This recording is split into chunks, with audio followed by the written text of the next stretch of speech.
On today's seventh inning stretch podcast, we've got a lot to talk about, okay? So get up, stretch, get ready for a great show. We have our first now complete week of the season. There's been a lot of things that are new since you last heard my voice talk to you. To start out with, we're gonna start out with in one way. I was gonna take it another route, but we're gonna go this way. To start out with, the Miami Marlins are no longer playing baseball. No, they did not lose their ability to play the game of baseball for how bad they've been over the last, 15 years. Unfortunately, they've caught the coronavirus bug in their clubhouse, and 15 or 17 players and coaches now have the coronavirus. They have been shut down officially, like a Gordon Ramsay Hell's Kitchen or Kitchen Nightmares, shut down. They're done for at least 14 days. Could be longer. The Philadelphia Phillies are also now been shut down after playing against the Marlins because their clubhouse, they have a clubhouse member, they didn't say who it was, clubhouse member tested positive, and they also now had a coach test positive. The clubhouse manager one does not surprise me, just for the matter of how much they go into touching the jerseys, they touch the baseballs, they're rubbing them up, they're involved in so much of the operation. So shout out to all the clubhouse managers. And also, early in the week, starting out the week on a fuego note, there was our first bench clearing argument. I'm not going to call it a brawl, Callan, because I didn't really see any good punches being thrown. There's a lot of yelling, a lot of, but here's what happened for anyone that missed it. Joe Kelly, America's new hero, decided to throw at first Alex Bregman on a 3-0 count, decided to throw at him behind him. And then with Jose Altuve, Carlos Correa, notable of the sign stealing, cheating scandal, decided to throw behind him and then proceed to strike him out, and then has now the official newest meme face, which you've probably seen all over the internet. First, Callan, I'm now going to incorporate you into the show after going for 2 minutes. What was your thoughts on the 8-game suspension that Joe Kelly is now facing? It was too much. Astros aren't getting suspended for cheating, and you knew it was going to happen. You knew someone was going to take it in their hands. I guess there was a question of now in Corona times, playing in a pandemic, our team's going to be united. Are they going to kind of put that aside and just almost go through this together and just try and get through things? No, players don't forget, and he sent a message. I'm not even going to try and argue with anyone that wasn't intentional. This is Joe Kelly, who has a history of doing that. He hit Tyler Austin. He was on the Yankees. Breaking windows too. Exactly. He doesn't have good control, but you knew he wanted to. You knew he wanted to send that message, and he was clear about it. Yawned after walking Bregman. It was 3-0. He's like, okay, might as well now send that message. You go anywhere near someone's head, I'm not gonna try and defend you for that. I don't mind players enforcing it on the field because that's what Manfred kind of allowed to happen by giving the players immunity to talk and not giving them a suspension. So you knew it was going to be taken onto the field. So I'm fine with him sending a message. You go near a head, that takes it a step too far. The suspension had to be something because, like I said, it was near the head, and MLB had it strict. Don't go on the field. We're trying to avoid benches clearing incidents because let's not forget the main part, which you mentioned before. We're playing during COVID-19. There's a pandemic going on, and we don't want it spreading because we saw how easily it could spread in the Miami Marlins clubhouse. So I agree with the suspension. I think it's too long. I think it comes down to if this was a regular season, it would be 20-something games, which is... It's more than 24 games. They've been over a month of baseball. Yeah, it's just... I get it. I get a suspension. You want to send that message clear, like we're not going to tolerate this in this sort of season. But you can't say you didn't expect it to happen. And then real quickly, I know you didn't mention, but talking about the COVID situation with the Miami Marlins, it's extremely unfortunate.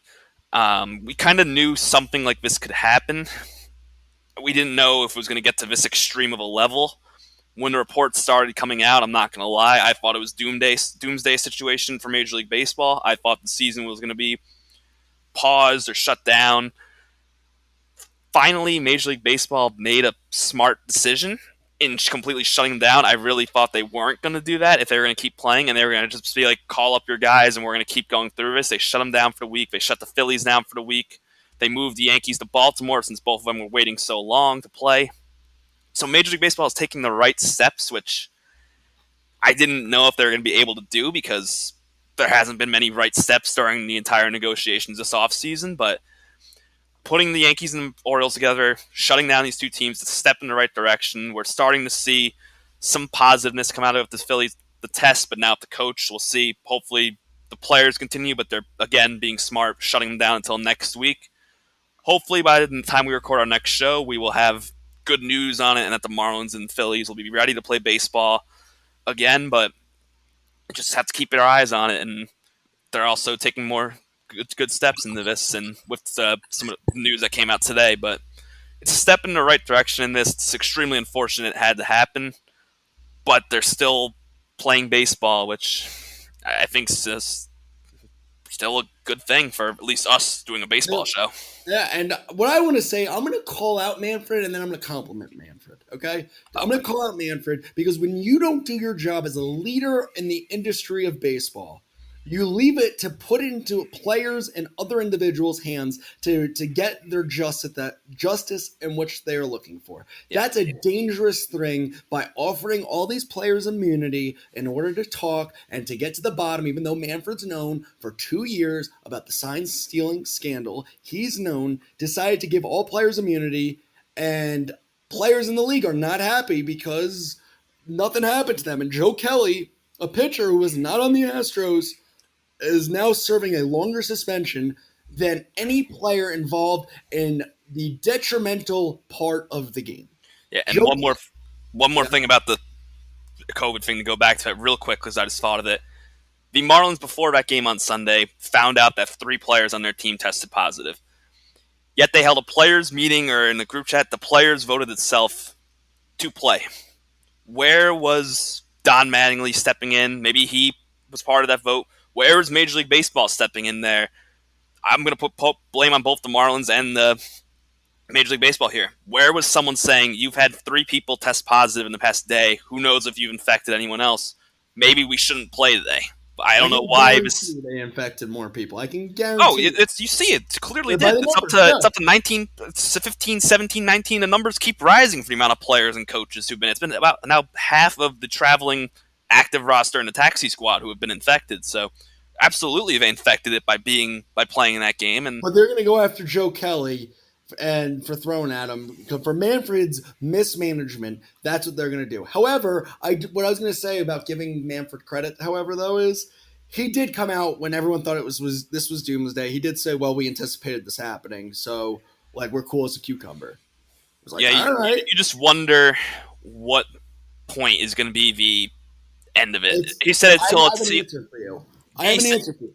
Yeah, let's hear it. I think the answer is going to be if what happened to the Marlins infected multiple clubhouses and it ran as rampant as it did with the Marlins, if it was the Phillies that if all the Phillies got it, if they decided if the Yankees or was it the Nationals that was supposed to go down and use the clubhouse that they were in, that if the Nationals had gotten if this spreads now from the umpires to the players to whomever, then that's when this is going to get shut down. Probably. I think the exact words Manfred used, which take it with a grain of salt, if a team's rendered completely unable to play or to field a competitive roster or affects something along those lines. So that's why they have the 60-man pool, is if you have to have this many players shut down because of COVID, you can call them up from that pool. And I don't know if you can call up 19 players from that pool, but we'll see how many players the Marlins are forced to have to bring up because of this when they start playing, hopefully back up next week. But hopefully, yeah. we had to cover this. I know it wasn't the easiest topic. To talk about. Absolutely. So next thing I want to talk about is to start out with Nate Pearson. Yes, he had a great debut. I've watched Nate Pearson. I like Nate Pearson. However, they babied the hell out of Nate Pearson. So I don't know. I'm not as optimistic about Nate Pearson, even though he was painted the black, throwing high 90s, looked good for his debut for the Blue Jays.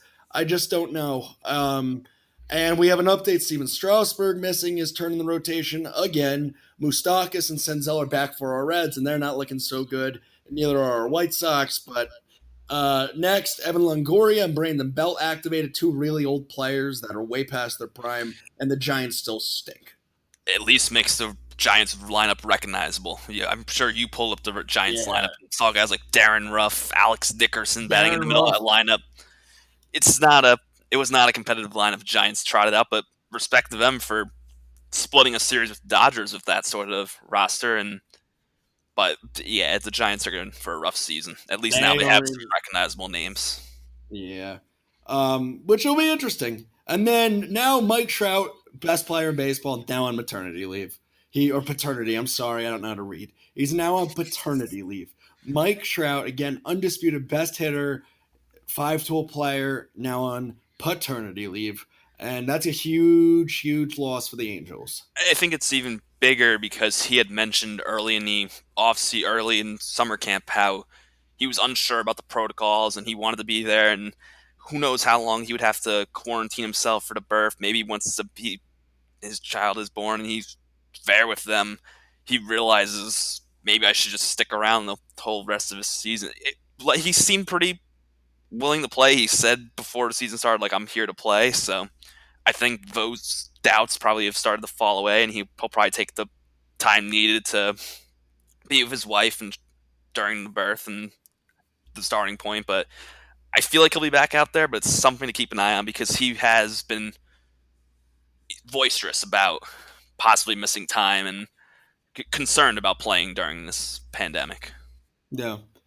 Yeah, that's absolutely true. And then the other thing, Glaber Day is now injured, left the game for the New York Yankees. It's a real shame because imagine if John Sterling was around to announce that injury. Because hopefully, thoughts and prayers, John Sterling. Glad you don't have coronavirus, but you got to get back in the booth because I need something to make fun of. But yeah, Gleyber Torres, an interesting loss for the Yankees now. You guys are missing Torres and Didi. That would have been great to have right now. Yeah, but they still have Tyler Wade to step in. Tyler Estrada was the MVP of summer camp. He was hitting well. The latest results were that it was a elbow contusion. The X-rays were negative, so it seems like they avoided anything serious. I'm sure he won't be in the lineup the day after we record, but so I'll probably give him the day to rest. But I don't think he'll miss too much time. I think they've Yeah. dodged a bullet there. But when it first happened, I was very scared. Not gonna lie. Yeah, I don't blame you. I don't blame you at all.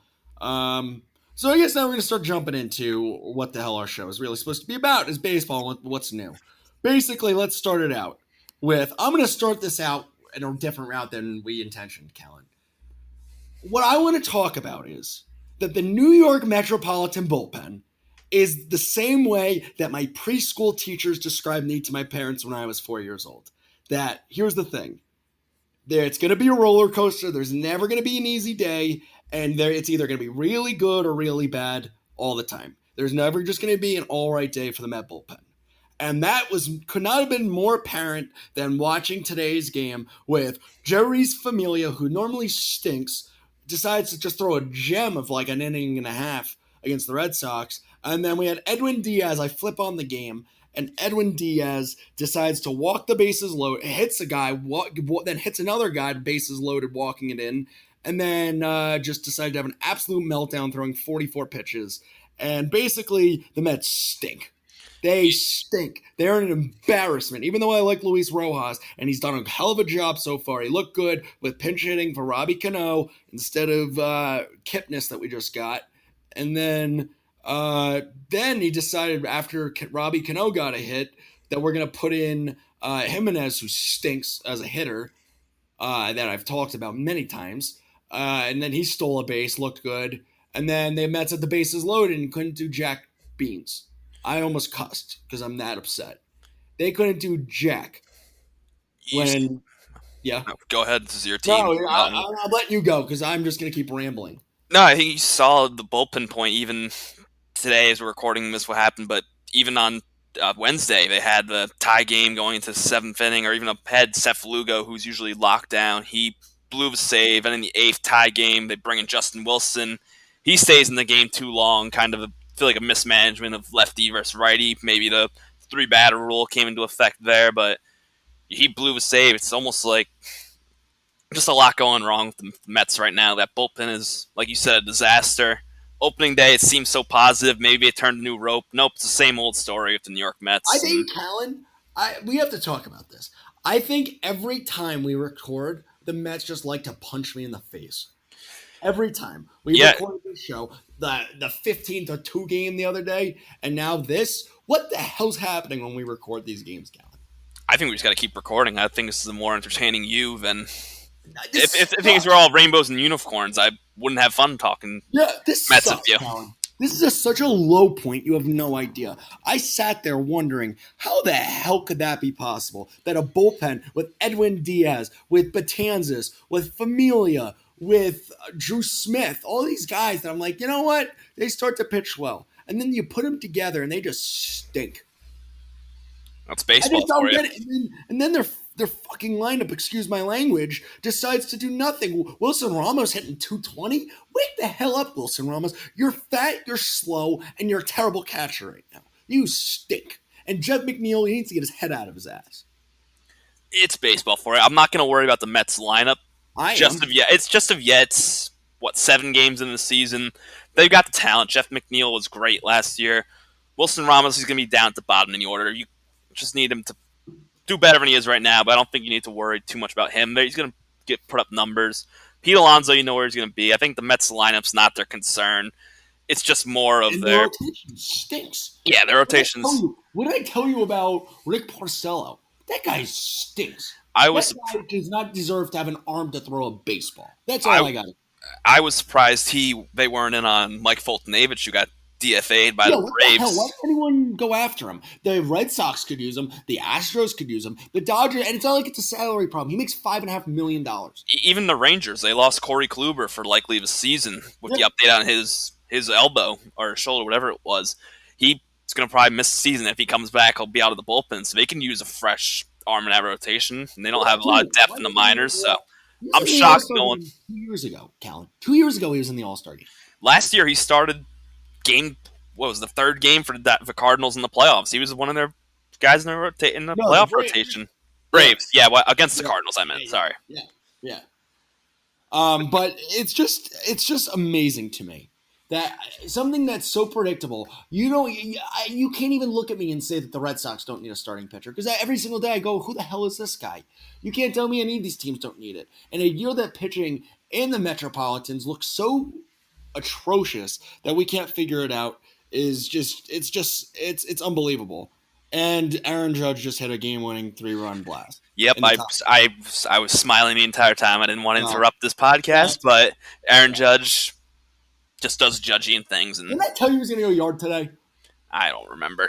I also You say a lot of things. and I said Kendall Marte today to you is going to go yard. It goes yard today, even though he couldn't hit for like the last 2 weeks. He couldn't do anything. You say a lot of things. What did I tell you about I Max Fried? choose. So I don't put this on Yeah, this everything platform. that you say for everything you say right on this today we're recording the show. You said stuff wrong days before, so I'm not gonna. To be fair, whenever I tell you this guy stinks, he stinks every day. All right, so now we're gonna get back on track because after I got so the Mets decided to what split a series with the Red Sox, who stink. They stink, and these were games that they could have won. This is not like these were games that like this is gonna really sting because in both those games the Mets had 3 opportunities with the bases loaded with 1 out, and they could not get a damn run in. So this is just a horrible, horrible split for the Mets.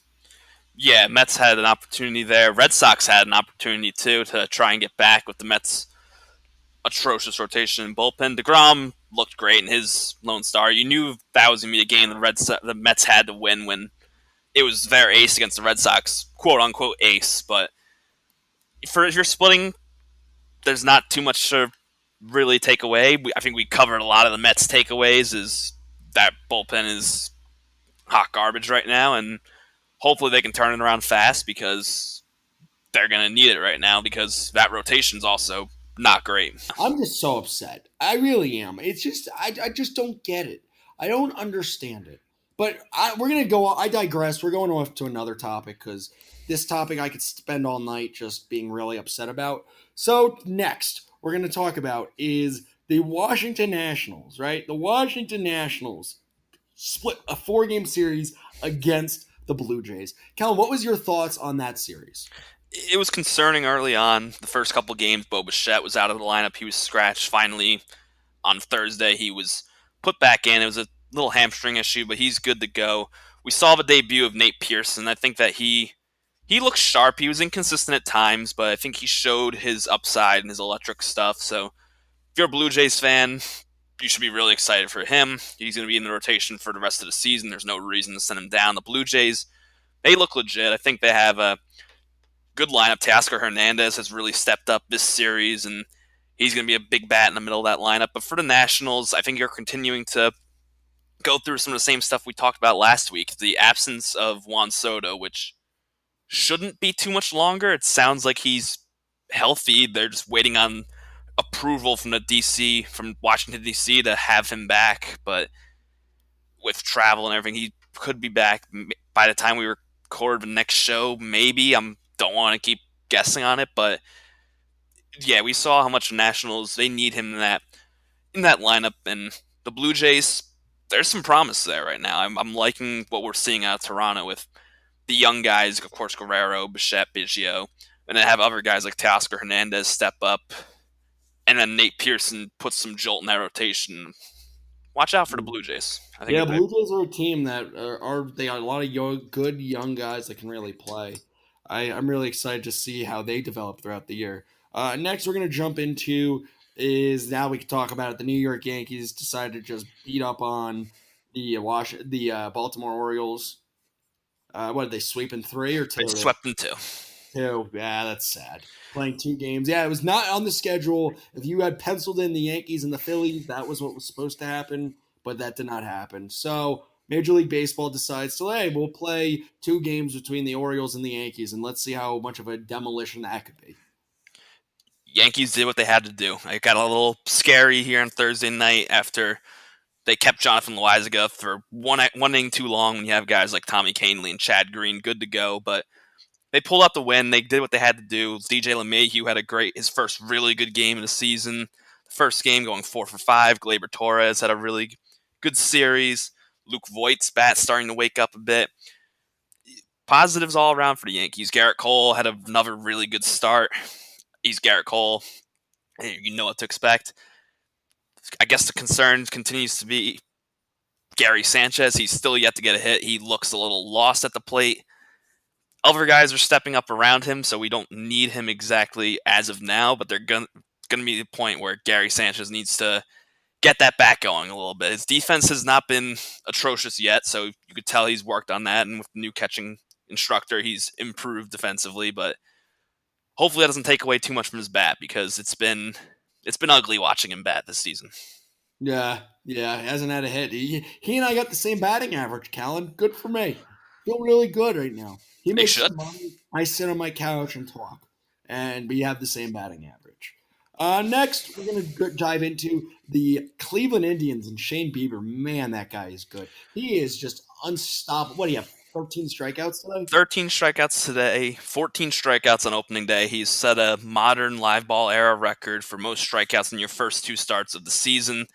He's showing why he's the ace of the Cleveland Indians, and he's showing why I believe why I believed in the Indians going into the year. You weren't as high on the Indians as I was, but that front three in rotation, we talked about it last week, but him, Clevenger, and Carrasco. And then he saw this past series, guys like Zach Plesac, Aaron Savale, Adam Plutko, just three young guys in the back end of that rotation, all have really good starts. And Chicago's not an offense that they played in doubleheader, and then he played Minnesota as we're recording the show, and you strike out 13 against that offense. That pitching staff is extremely dangerous in Cleveland, and we're continuing to see it. And there might be a changing in the guard in the bullpen. James Karinchak got his first career save. He's an absolute lights out dominant reliever. Is he going to step in now as our closer? But I've got to say, Cleveland has been really impressive so far this year, and I think the gap between them and Minnesota might be even smaller than I thought going into it.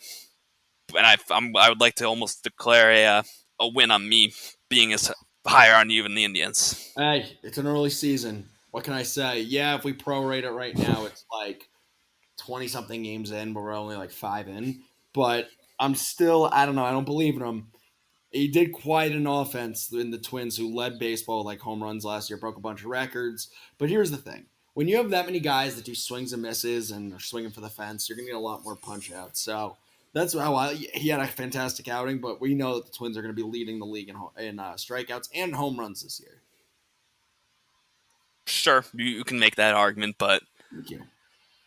any lineup. That's baseball nowadays. So Yeah. if you're going to go for, and you know there's a lot of strikeouts in baseball, but you're going to have 27 in 2 games. Not No, I'm no saying one it's no one said that. fantastic It's start. fantastic. No, Oh I just know that it's the a lot has been yet to there's a lot that is yet to come for Shane Bieber. However, I do think that the Twins are, if you're going to strike out that many guys, you got to hope you're playing against a team like the Twins that's going to strike out a ton. sure, yeah, I could see that. Thank you. Next, we're going to talk about the Atlanta Braves. The Atlanta Braves, my guy Max Fried, shout out, I think could be a Cy Young candidate, but that's before all this started. Now Shane Bieber looks like he's going to be the Cy Young, probably MVP if he keeps this up. But my guy Max Fried, 6 2/3, 7 Ks, 3 hits, no big deal. Knew that was going to happen. And to make things a little bit better, they now they decide to sweep Tampa Bay, so that's a good start. Yeah, it was a really exciting series. Probably the series I was paying the most attention to. The Braves and the Rays. There was 4 games set, 2 in Tampa Bay, 2 in Atlanta.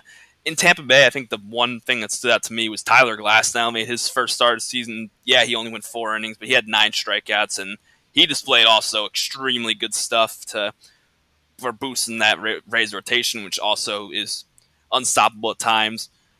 The Braves, you saw their offense come alive. Freddie Freeman had a really good series. Ronald Acuna struggling to start the season, and that's a bit of a concern, but he'll pick it up. Dansby Swanson is someone I want to mention. He's had an incredible start to the season. Is he finally living up to that #1 overall pick potential and showing those flashes?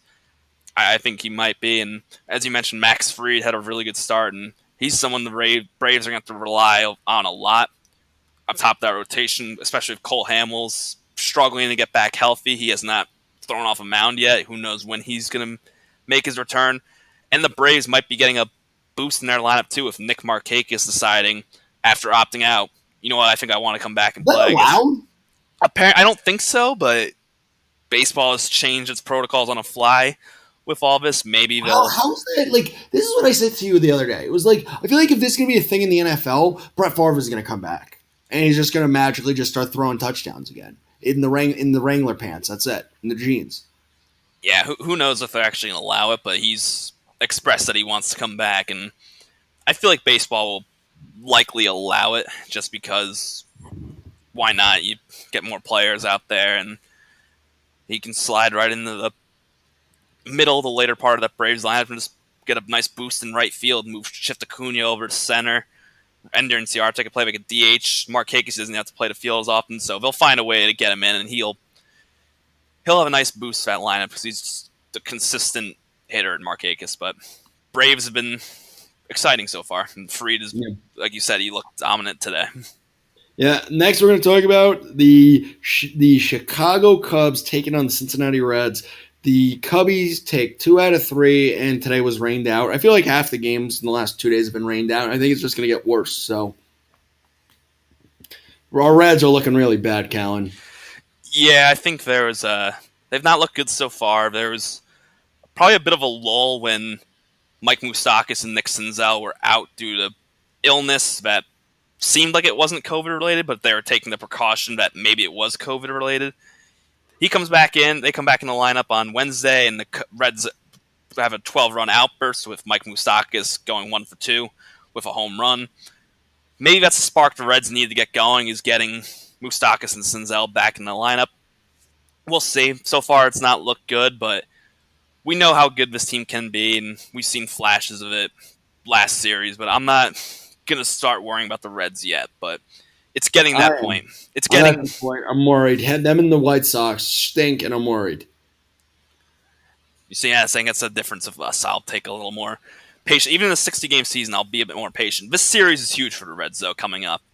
And they'll have starting off with Luis Castillo. But I'll give some credit where the credit's due for the Cubs. They've been better than I thought they're going to be. Their offense is really clicking so far.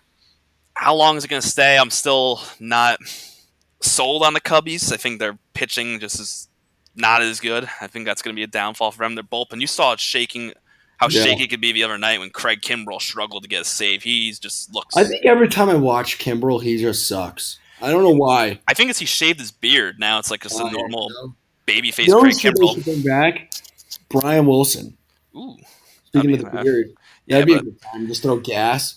yeah, he threw 34 pitches, I believe, and only 13 strikes. Like he had to come out in the ninth inning because he wasn't getting the save. So you saw the concerns we were having with the Cubbies, and Kimbrell's not himself. That bullpen is not so good. So I'll give Yeah. him credit if credit's due. David Ross isn't playing well so far, but how much longer is that going to last? Yeah, I don't know. Rizzo's a beast, though. I like Rizzo. I like Oh, Rizzo's Brian. great. The I lineup like. is really the top of that lineup is incredible. Like you put the first five guys in that Cub lineup, and it could stack up against any lineup in baseball Yeah, in terms of talent in the top five. yeah, absolutely. And next, I'm looking at is in the top of the ninth inning. Now we kind of hit all the games that have now gone on. We're now going to talk about the Mariners are now up 3-2 in the top of the ninth against the Angels. Battle the 2-4 teams right now, and they're both at a point where the Mariners, we know they stink. That is not something that is hidden. That's not something that takes a rocket scientist to say. However, since we last talked, they lost the final against Oakland, and then they split their first two games against Seattle.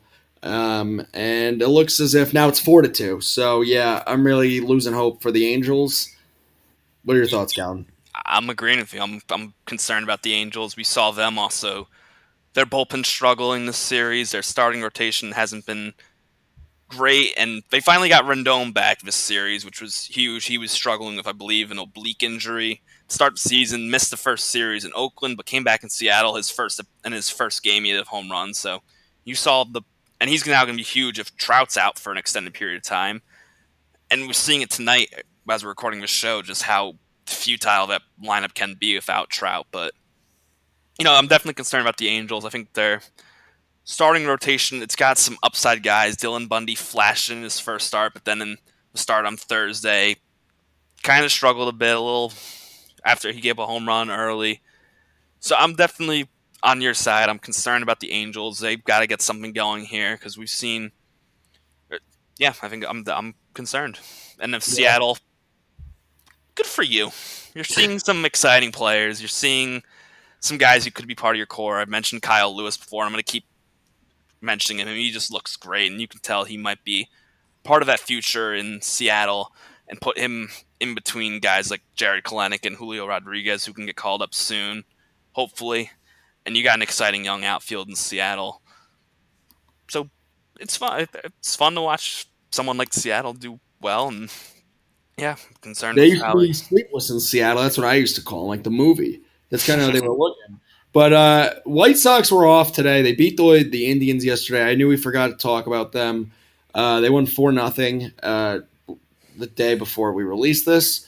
And the White Sox have not been looking too good. Even though my guy hits piss missiles to the moon and it's unreal. He has a glove, he's got an arm, he hits the ball to the moon. Luis Robert, unreal. They're not very good right now. Yeah, there's a bit of concern with the White Sox, and not many people have gone out to a hot start. We're seeing Yoan Moncada play well, Jose Abreu, but other than that, it's top. There are just other guys in the lineup who've kind of struggled. You mentioned Luis Robert; he's been great, and that's very exciting because you want to see him do well. The rotation, I think, has been a big problem for the White Sox, which we thought would be a positive for them, but they haven't gotten off to a great start. Lucas Giolito had a poor first start for them, and they're going to need those younger guys and veteran guys such as Keuchel to step to be big for them and take on that veteran leadership role. But yeah, I'm a little concerned with them right now. I think they've got a lot of young talent that in the end will play out well, but there's definitely some concern there as well. Yeah. Second to lastly, we're going to talk about the Dodgers are currently, as we're talking about this, up 6-3 against the D-backs. And the Dodgers, everything's going well. I don't remember the last time I saw the Dodgers not play well. And they won the finale against the D-backs. And now no, sorry, I'm reading the wrong one. They are swept. Yeah. They swept Houston, Yes. right? And I think And the whole Joe Kelly game, and now they've just been beating up on the D-backs. Yeah, I think that the Dodgers are great. I think they've shown it early on. Walker Buehler was supposed to be limited in his first start in Houston, but he still was able to go 4 innings and strike out, I think 7. He looked like his dominant self. Dodgers are going to be great, and there's no doubt about it. There hasn't been anything yet that's led me to question that. Cody Bellinger's gotten off to a slow start, but he's Cody Bellinger. Even though he made a little bit of a swing change this offseason, I think he'll find it, and we won't be worrying about him. I'm concerned about the Houston Astros right now, just transitioning over to who they played. They've suffered a lot of injuries in that bullpen. Presley's out. Chris Davinsky's out. They currently now have 9 rookies in their bullpen. That doesn't seem like a recipe for success to me. And now, and as we mentioned last show, they're out Justin Verlander. They're off to a slow start, and that pitching staff is very young. And now even the bullpen, as we mentioned, is young. And the door's open now in that division. I think that they're hungry, and they could use the being or throwing at by Joe Kelly kind of as a motivating factor, kind of a rallying cry, but they're going to need to get some talent in that bullpen because I don't know how much you can rely on 9 rookies in the back end to try and get the ball to Roberto Ozuna. Yeah, this is not going to happen. That's my opinion. Yeah, they had one of their higher prospects, Christian Javier, make his major league debut the other night. And he looked solid. He had a good start, and there's some flash, and he might take the spot of Verlander. We mentioned Forrest Whitley as an option, so I'm not as. There's still some question marks there as well. So, as I mentioned, that division's open. I think Oakland right now is the team prime for the taking in it. Yep. Right now, Oakland, they're just a good team right now. Manaea, I'm waiting for him to finally come around. But have we talked about Oakland? We didn't talk about Oakland yet. What are your thoughts, Callan, on how Oakland's looking? Then we're going to kick it to how the Rangers are looking. Oakland's looking good. Even though they just got swept by Colorado this past weekend, which is, of course, concerning. Colorado, we didn't know how good they'd be, and they've impressed. I'll give them that. I've liked how the Rockies have looked. But Oakland, as I mentioned, I think they're prime for the taking with Houston suffering the injuries. You mentioned Sean Manaea, someone who's going to need to step up. Jesus Luzardo is coming out of the pen because he kind of had stretched. He wasn't stretched out fully because he was dealing with COVID-19 during summer camp, so he might finally be ready to go into the rotation soon. That would be a huge boost, but we know the talent they have. The corners, Matt Olson, Matt Chapman, they've been playing well, and so you have them. Marcus Semien, top of the lineup. Ramon Laureano's off to a really good start.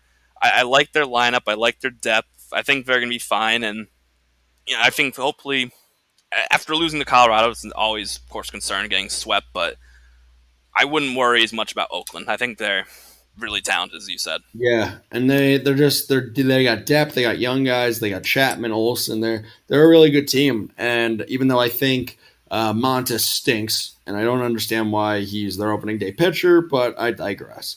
One of the last ones we're going to talk about that we haven't talked about yet. There's a couple I think we haven't talked about. The Cardinals. What are your thoughts on what the Cardinals have been up to? Cardinals are an interesting team. They just got swept by Minnesota, and they had the day off on the day we're recording this podcast. But I think they got to get their bats waking up a bit. They struggled to score runs in Minnesota. Guys such as Colton Wong has not been playing so hot to start the season. Matt Carpenter, his bat hasn't gotten going. He's going to be big. He's slotted in as the full-time DH. Tyler O'Neill, they're trying to give him playing time. I think the big question mark for them is just getting some other bats around. Guys like Paul Goldschmidt. Is it going to be Tommy Edman who has to step up? Colton Wong. Do they call up their top prospect in Dylan Carlson anytime soon? Now that the deadline for service time has passed, when will he get the call? Because I think with how the lineup's been playing, it's going to be needed. Miles Michaelis also is going to be out for the rest of the season. So that they have a open rotation spot that they could fill with. They've used Daniel Ponce de Leon, and then they could go with one of the minors, such as Alex Reyes. They could go with Kim, who's been in their bullpen. Do they move him back and try and find a new closer? There's question marks right now in St. Louis, but I think what they could use a spark, and I think someone like Dylan Carlson might be that spark that this team needs to get going. Yeah, Carlson's definitely a young guy. He's one of the top prospects throughout all of baseball. And if there's going to be a team that's going to see a direct impact, it's definitely going to be them by having one of their young guys come up. Next, we're going to talk about I'm looking at teams that had off today. The Pirates had off today.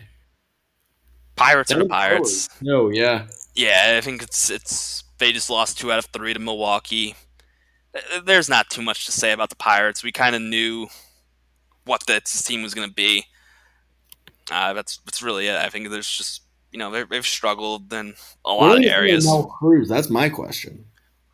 I don't know if it'll be this season. I think he's still He's so raw. He's six he's seven and he's a great 180 pounds. talent and he's very high upside. I think he's gonna be a great player in this league. I just with how the Pirates are, I don't think it's worth starting the service time right now. I don't even know if he's honestly ready to come Yeah, up. I'm sure he could be ready, but Josh Bell has not gone off to a good start. He's hitting 174 currently. They need to wake him up. Colin Moran has looked good. He's shown some power. He blasted a couple to or near the Allegheny River, which is always fun. But I think they clearly are the worst team in that division. They've been off to a slow start, and so I don't know. I'm not. It's not. I don't think there's too much to take away from the Pirates. Yeah, they're it's going to not. struggle, and hopefully you get some signs from some younger guys, like someone like Mitch Keller, who watched Yeah, for Mitch this Keller's a weekend good one. series. He's a good one. And then another team we have not talked about yet, the Colorado Rockies. My guy Bud Black managing well. I like Bud Black. Yeah, as we just mentioned, they swept the Oakland Oh, Athletics in it's the on 2 game the series. I like what Colorado's done. I think that we know the talent in their lineup, and with guys like Arenado, Story, of course, Trevor Story, we yep. mentioned last show, had a really good Blackman. series. Charlie Blackman, David Dahl has looked. Yeah. He's gotten off to a slow start, but he's a really talented outfielder if he can just stay healthy. Guys like Ryan McMahon and Hilliard in the back end of that lineup. Garrett Hampson if he gets playing time. They have Murphy. They have a lot of talent. They have a lot of good. It's a good mix of young and veteran players. So I like their lineup. But as we mentioned in the last show, that's their rotation. That's going to be a big question. And it's because they play in Colorado, and you know how tough it is to pitch there, and that's going to be a big issue for his staff and the bullpen. That Wade Davis has looked good so far, but he's Wade Davis, and he's looked not so good since he signed that contract to go play in Colorado. So Yeah. we'll see. This will be the first series this coming weekend when they play in Colorado, and if they show some signs that they've improved in that park, then maybe I'll buy into them more as a potential playoff team. Yeah, that's fair. Next, we're going to talk about we talked about the Dodgers are now up 6-3, middle of the seventh. I'm comfortable saying the Dodgers are going to win this game and really eat up on that series. Are you comfortable saying that, Kellen? I'm comfortable. I think this will be their starting point for them. Not starting point, but they'll start the series off on the right foot. Joe Kelly, as I'm watching, is in the game for the Dodgers, so he is Oh, appealing that suspension. So he's come in. uh-oh. Is he going to I throw at People are anybody? thinking that no, he won't throw any Imagine if he throws Diamondbacks. at another person. He It would throws just at anyone else when he's you're trying done. to appeal for suspension. That's not your smartest move. But if I had to guess, it will get dropped down from like 8 to maybe 5 games or so, Yeah, I which think will still probably be a bit excessive, but that's for he's going to do it again, though. Honestly, if they play them again, he's just going to throw at him again. I would not shock me. I think the bigger question is, will this lead someone else to throw at them, Yeah. or Yeah, if you're a team in the dumpster and your team stinks and you're mad that the Astros got off scotch free, you're definitely going to be they're going to be getting thrown at. The crime doesn't fit like the punishment, and it's going to get marked down. And overall, it's going to keep happening. yeah, I think that I think the that Tuesday is going to be the next one that gets beamed, though. I think that the deterrence was that it was an 8 game suspension handed down, and that they have really stuck strict to these If it was guidelines of no gatherings on the field, no benches clearing incidents. I don't know who that can deter. Maybe, as you mentioned, a team that's just out of it will say, you know what, we'll deal with the punishment. We gotta send the message, but I think here's my someone question. still will do it. But Here's my question. Had it not been for the sign stealing scandal, and if this was just like a Yankee Red Sox throwing at somebody, and like I don't think they would get. I don't even think whoever it is would get suspended for more than like 3 games. yeah, they'll probably still get suspended because of clearly throwing at Yeah. someone and the protocols that was mentioned. But yeah, I think having the Astros involved with it and having it be knowingly because of this scandal might have You added know to the who I price. want to But see? it's also Joe Kelly. I think him being Joe Kelly also added to it because he has a history of doing I this. want to see Mike Fiers go up against the Astros. Ooh, that'll be fun. That's gonna be nuts. That'll be. It's a shame there won't be any fans there because that reaction for him if he ever comes back to Houston, that'll not go well. Oh, I think he might beat people. I wouldn't be shocked if he throws at people.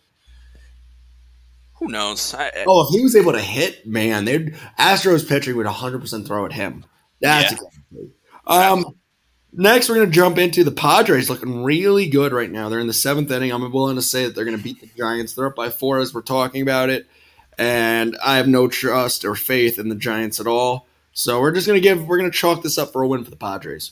Padres have been impressive so far, and I've really liked what I've seen. Eric Hosmer is off to a really good start. He seems to have maybe made some sort of swing approach to lift the ball more. He's shown a lot of power to start the season. If he could stay on the field because he's been battling a stomach bug or some like illness that's not COVID related, but it's kept him out of the lineup more often than it should at this point in the season. But I've been really impressed with the Padres so far. The Nelson Lamet has shown flashes of really good stuff that Padres like. Chris Paddock has been the ace they needed to start the season. They've looked really good, and I think that maybe they'll even close the gap between them and the Dodgers a bit more. I'm nowhere near ready to say they're better than the Dodgers by any stretch of imagination, but so far so good for the Padres. They've shown that if you get them in a playoff series and if they keep clicking at this level with their top of their lineup talent of Manny Machado and Fernando Tatis and talent throughout that lineup, they'll be dangerous come playoff time. And I know it's way too early to call them in the playoffs, but they've impressed me so far. I'm very excited to see how this goes for them. Yeah, absolutely. They got a lot of young guys, and I'm all about it. Giants garbage though. Yeah, Giants are rough. There's no other way to Anything put else it. anything else we miss before we give it a little before we wrap it up? I can't think of anything off the top of my head. It's just we covered some of the news. I think we pretty much covered most of it. Texas was one team I guess we didn't fully mention, but there's not too much to add for them. They split a series with the D-backs. They also had some injury concerns of Corey Kluber now, and their closer also just got diagnosed with something similar, so he's going to be out an extended period of time, maybe the rest of the season. Although he at least is a closer as a reliever, so he can work himself back a little quicker. But he kind of with Kluber said he's going to be in the bullpen anyway if he can work his way back. But we'll see who they decide to put in at closer. But if they don't have a set closer, that's always a question mark for a team. And with Houston struggling, the door is open for them. And LA, as we mentioned, they're kind of struggling. Maybe Texas can get something going, but those are two huge losses to try and combat. Yeah, absolutely. That's all I got. I'm excited to see what's going to happen this weekend. Yeah, I guess we could just look into a couple series of note for this weekend. Yankees play the Red Sox. That's always exciting. I know the Red Sox haven't been so great, but anytime you get the two biggest rivals in all baseball facing off, it's going to be you're going to definitely tune into it. Indians Twins continue their series. I'm definitely going to lock myself into that series. I think that's a one you really look forward to. Is there any ones that you're extremely looking forward to? Yeah, I'm going to shock you. Yeah, let's hear it. Cardinals Brewers, very excited to watch. Shockingly excited to watch. I think that's going to be figuring out what direction are both these teams going to go in. Next, the other one I'm actually shockingly excited to watch, the White Sox and the Royals. I like that call. It's a random one, but I like it. I want to watch my guy, and I want to see if Jorge Soler, what's going to happen with those guys. And yeah, their offense has been fun to watch so far. Whit Merrifield's looked really good. Jorge Soler smacking the ball. Salvador Perez has looked pretty good coming off Tommy John surgery and is playing pretty much every day. I'd like to see that because he's always a fun guy to watch. So their pitching's not good, but their lineup has been fun so far. I know they're not a good team, might be the worst team in that division, but I've liked what their offense has done. Yeah, I think one series I'm surprised you didn't mention, just knowing how much you love these two teams, the Reds and the Tigers face off this weekend. Yeah, my guys. So far I'm going to say I was right about the Tigers. They stink, but they're not that bad. Yeah, I don't think they were as Like bad as their 20 over win under. team. They're already like quarter of the way through, and we're like a week in. I got milk that is still good, and they're almost like this milk is going to be good still by the time they hit 20 wins. Yeah, they've been good so far. I don't know how much longer it'll last, but they've seen flashes from their rotation.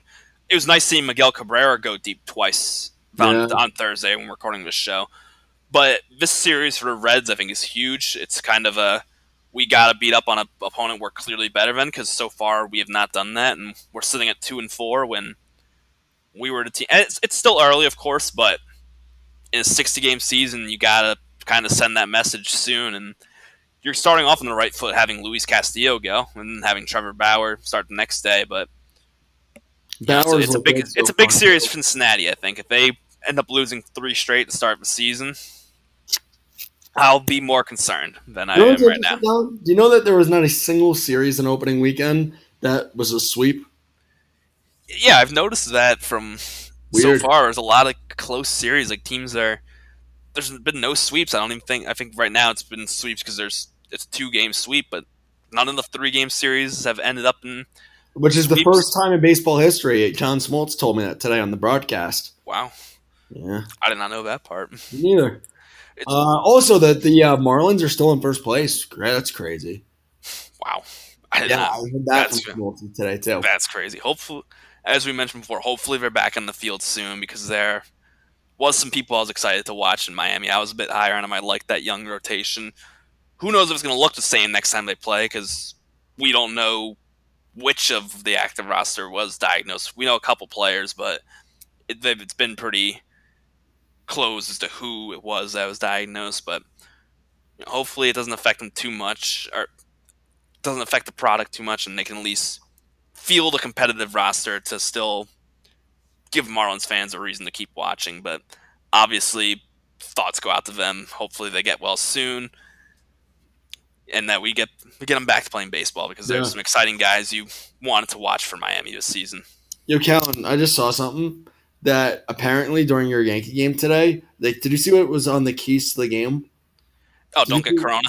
Yeah, it says don't get coronavirus. That's incredible. Yeah, That's the key to the game. That means whatever intern came up with that is a moron. Yeah, whatever intern wrote that, he might be fired right now. That's something when a Yankee broadcaster or an announcer would say. I'm besides myself right now. Hey, Callan, the other day, you don't remember? We were listening to the Yankee game, and it was Susan Waldman saying she doesn't know what she's looking at for 1 minute and 33 seconds. Yeah, I was listening the other day because I had to go shopping or something get some more food while I was watching the game. I decided I needed to go out and get something. I need remotes for my TV or for my batteries for my remote. It's 12:30 while we were still recording this, but yep. So I was driving back, and all of a sudden, she was just like, it was after a Judge or someone hit a home run. So she was like, I was looking to the dugout to try and see who would get out there first, but then I remembered we're not on the field. I was going to laugh. That's something I would make fun of her for doing, and the sad part is that she actually did that. Yeah, Susan, we love you. I love Susan Waldman. It was not the same listening to them that day without John Sterling, but as you mentioned, good thing he tested negative. He was feeling ill, took out the corona test. It was a negative test. He should be back in the booth soon. So, get well, John. Get well, Miami. I told you I would have loved to have John Sterling do this from his house. Just struggling with the technology, them like pretty much just almost raising their voices, talking on the broadcast, and not understanding audio levels would be fantastic radio. Yeah, I could totally see that happening. All right, well, that's a show. We got another show coming out on Monday, so stay tuned. Have a great weekend watching some baseball. Have fun if you're a weirdo and watch basketball. And most importantly, when baseball is not on, to keep watching the hockey. Good night, and keep watching those sports, and hopefully they're going to stay on.